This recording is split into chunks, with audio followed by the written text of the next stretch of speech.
Bapak Ibu hadirin yang berbahagia, program Satu Sapi Satu Keluarga ini adalah program unggulan Bupati dan Wakil Bupati untuk 5 tahun ke depan. Tentu program ini tidak hanya saja menjadi program baku. Kita sangat mengharapkan setiap program unggulan ini harus dievaluasi ke depannya. Hari ini sudah kita lakukan, ke depan apalagi evaluasi, dan kita harus melakukan inovasi-inovasi untuk supaya program ini bisa sukses ke depannya.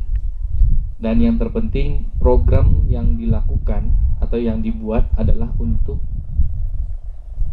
perekonomian masyarakat. Nah, tentu kami selaku DPRD, selagi program itu untuk kepentingan masyarakat, pasti kami mendukung. Dan tentu banyak perwakilan-perwakilan, tentu ini harus disuarakan. Mungkin ada wakil rakyat berasal dari Pauduo, ini harus disuarakan, ini adalah untuk kepentingan rakyat, dan ini langsung dirasakan oleh rakyat, tidak melalui perantara. Jadi pada kesempatan ini tentu kita perlu mensupport dan mengawasi setiap program-program yang telah direncanakan. Dan kami pada intinya bagaimana meningkatkan ekonomi masyarakat Kabupaten Solo Selatan tentang melalui pertanian dan peternakan.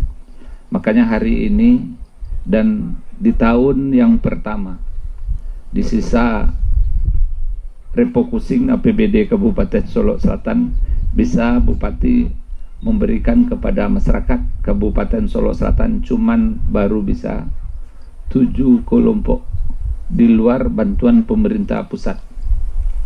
Jadi ini satu-satunya dari 34 provinsi di seluruh Indonesia yang mempunyai visi program sapi ini adalah, terutama di pilkada kemarin, adalah sebanyak 186 kabupaten kota yang berprogram sapi go Solo Selatan.